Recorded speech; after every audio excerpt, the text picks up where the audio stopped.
प्रणिती शिंदे यांनी ठाकरे गटाचे उमेदवार अमर पाटील यांच्याऐवजी अपक्ष उमेदवाराला पाठिंबा दिला होता। त्यावरून ठाकरे गटाने आक्रमक भूमिका घेत प्रणिती शिंदे यांच्या प्रतिमेला जोडे मारत आंदोलन केले होते।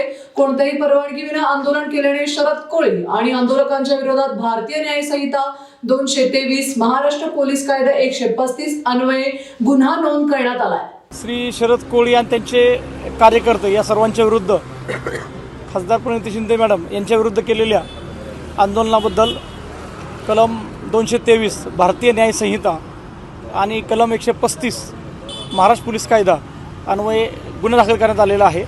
आणि त्याबद्दल माननीय सहाय्यक पोलीस आयुक्त विभाग 2 सर, माननीय DCP कबाडे सर आणि माननीय पोलीस आयुक्त राजकुमार सर यांच्या आदेशावरून तात्काळ त्यांना ताब्यात घेऊन प्रतिबंधात्मक कारवाई करण्याचे कठोर कारवाईचे आदेश वरिष्ठांनी दिलेले आहेत। काँग्रेस ही आक्रमक झाली आहे, त्यांच्या विरोधात आंदोलन करण्याच्या तयारीत आहे। पोलिसांचा मोठा बंदोबस्त शिवसेना सोलापुरातील शिवसेना भवन समोर लावला आहे। कशा पद्धतीचं हे वातावरण? खबरदारीचा प्रतिबंधात्मक उपाय म्हणून आम्ही बंदोबस्त लावण्यात आलेला आहे।